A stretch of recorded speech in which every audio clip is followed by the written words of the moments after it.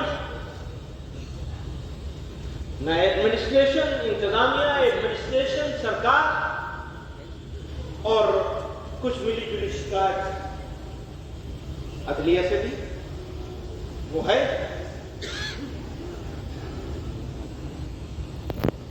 تو جو اور کمپوزٹ نیشنلزم، متحدہ قومیت، اقلیتوں، دلتوں اور خاص کر مسلمانوں پر ہونے والے حملے اور موب لنچنگ کے واقعات بلا شبہ نہایت افسوسناک اور ملک کے لیے شرمناک ہیں۔ ان کے خلاف، اب یہ بات ہم مسلمانوں کی نہیں کر رہے ہیں، ملک کی بات کر رہے ہیں، اس کے خلاف مختلف سطح پر آواز اٹھائی جا رہی ہے اور اٹھائی جانی چاہیے، لیکن ان سے بھی زیادہ جو چیز ہمیں پریشان کر رہی ہے وہ ہندوتو کی غلط تشریح اور ہماری دیرینہ متحدہ قومیت کے نظریات کے درمیان نظریاتی ٹکراؤ کی جارحانہ کوشش ہے۔ بھارت تنوعات اور تکثیری معاشرے کا حامل خوبصورت ملک ہے۔ اس کی خصوصیات میں سے سب سے بڑی خصوصیت تمام افکار و اعمال اور مراسم کے حامل وغیرہ نے انتھک کوششیں کی ہیں۔ اس سلسلے میں جمعیت علماء ہند اور اس کے اکابر کی سعی و جدوجہد بھی بھارت کے ماضی و حال کی سنہری تاریخ کا ذریع عنوان ہے۔ متحدہ قومیت اور ہندو مسلم یکجہتی کا فکر و فلسفہ ان کی عقائد کا وراثت ہے۔ اس کے مد مقابل ہندوتو کی موجودہ دور میں جو تشریح کی جا رہی ہے اور ہندوتو کے نام پر جس جارحانہ فرقواریت کو فروغ دیا جا رہا ہے، وہ ہرگز اس ملک کی مٹی اور خوشبو سے میل نہیں کھاتی۔ ہم یہاں یہ واضح کر دینا چاہتے ہیں کہ RSS اور BJP سے ہماری کوئی مذہبی عداوت نہیں ہے، بلکہ مذہبی یا نسلی عداوت نہیں ہے، بلکہ ہمیں صرف ان نظریات سے اختلاف ہے جو سماج کے مختلف طبقات کے درمیان برابری، نسلی عدم امتیاز اور دستور ہند کے بنیادی اصولوں کے خلاف ہے۔ ہماری نظر میں ہندو اور مسلمان سب برابر ہیں، ہم انسان کے درمیان کوئی فرق نہیں کرتے اور نہ نسلی برتری کو تسلیم کرتے ہیں۔ جمعیت علماء کی سدا یہ پالیسی رہی ہے کہ بھارت کے تمام شہری برابر ہیں، ان کے درمیان مذہب کی بنیاد پر کوئی تفریق نہیں ہونی چاہیے۔ ہم جب بھی RSS اور اس کے نظریات کی بات کرتے ہیں تو ہمیں اس کے ماضی کے سرسنگ چالک گرو گولوالکر کی کتاب بنچ آف تھاٹ کے حوالے ہوتے ہیں۔ حالانکہ RSS کے موجودہ قائد کے حالیہ ایسے بیانات جو ایک قومی نظریے، متحدہ قومیت اور بھائی چارے سے کچھ میل کھاتے ہیں، ان کو بھی پیش نظر رکھنا چاہیے۔ اسلامی تعلیمات کے مطابق دوستی کے لیے بڑھایا جانے والا ہاتھ آگے بڑھ کر مضبوطی سے پکڑا جانا چاہیے۔ ہم RSS اور اس کے سرسنگ چالک اور ان کے ماننے والوں کو گرم جوشی کے ساتھ دعوت دیتے ہیں کہ آئیے آپسی بھید بھاؤ اور بغض و عناد، دشمنی کو بھول کر ایک دوسرے کو گلے لگائیں اور اپنے پیارے وطن کو، دیش کو دنیا کا سب سے ترقی یافتہ، پرامن اور مثالی اور سپر پاور ملک بنائیں۔ باہمی نفرت کے تاریک ماحول میں جو لوگ بھی باہمی رشتوں کو استوار کرنے کے لیے ڈائیلاگ اور ایک دوسرے کے افکار و نظریات کو سمجھنے کے لیے کوشاں ہیں، ہم ان کا استقبال کرتے ہیں اور ایسی تمام کوششوں کی حمایت کرتے ہیں۔ باہمی گفت و شنید ہی تمام مسائل کا حل ہے، یا کم از کم مسائل کو بڑھنے سے روکنے کا ذریعہ ہے، اس لیے اس کا راستہ کبھی بند نہیں ہونا چاہیے۔ اپنے بھائیوں اور پڑوسیوں سے قطع تعلق کی اسلام نے ہرگز اجازت نہیں ہے۔ جمعیت کے اکابر نے برادران وطن کے ساتھ دوش بدوش چلنے اور ہر چیلنج کا مقابلہ کرنے کی روش اختیار کی، اور جمعیت آج بھی اسی روش پر مضبوطی سے قائم ہے۔ موجودہ حالات میں جمعیت علماء ہند RSS اور اس کے رہنماؤں کو متوجہ کرتی ہے کہ وہ اپنے موجودہ بیانات کی روشنی میں عملی اقدامات کریں اور موجودہ حالات میں اپنی ہمنوا جماعتوں کو قائل کرے کہ نفرت اور فرقہ پرستی کی چادر اتار پھینکیں۔ ہمیشہ دھیان کیجیے گا، ہمیں سناتن دھرم کے فروغ سے کوئی شکایت ہے، آپ کو بھی دھیان کیجیے گا، آپ کو بھی اسلام کے فروغ سے کوئی شکایت نہیں ہونی چاہیے۔ جمعیت علماء ہند محمود حسن مدنی صاحب زندہ باد۔ سوامی وویکانند جی نے کہا ہے، میرا تجربہ ہے، دھیان کیجیے گا، ان کا یہ لیکن ہے 10 جون 1898 کا۔ انہوں نے لکھا ہے، میرا تجربہ ہے کہ اگر کبھی کوئی مذہب انسانی مساوات کی منزل کی قابل لحاظ حد تک پہنچا ہے تو وہ اسلام اور صرف اسلام ہے۔ میرا قطعی خیال ہے کہ عملی اسلام کی مدد کے بغیر ویدانت کے نظریہ خواہ کتنے ہی اچھے اور شاندار ہوں، عام انسان کے لیے بالکل بے سود ہے۔ ہمارے مادر وطن کے لیے 2 عظیم نظاموں کا میل، ہندو مت اور اسلام، ویدانت دماغ اور اسلام جسم، واحد امید ہے۔ میں اپنے دل کی آنکھوں سے دیکھ رہا ہوں کہ مستقبل کا معیاری بھارت انتشار و اختلاف سے نکل کر ویدانت دماغ اور اسلام جسم کے ذریعے کامیاب اور فتح مند ہو رہا ہے۔ ہمارے جو پیشوایان مذاہب کی شان میں لکھے یا لگائے جاتے ہیں، وہ کے شان میں گستاخی کے لیے لکھے یا لگائے جاتے ہیں، وہ مسلمانوں اور ملک کے دیگر باشعور افراد اور گروہوں کے لیے سوغان روح ہیں۔ کتنا انگریزیوں کا سدباب ہو اور پیشوایان مذاہب کی حرمت و عزت و حرمت محفوظ رہے۔ اسی کے ساتھ دے جانے والے ہمارے رسول صلی اللہ علیہ وسلم کی سیرت و کردار اور انسانیت کے لیے آپ کی خدمت و قربانیوں سے عام لوگوں کو ان کی زبان میں واقف کرایا جائے۔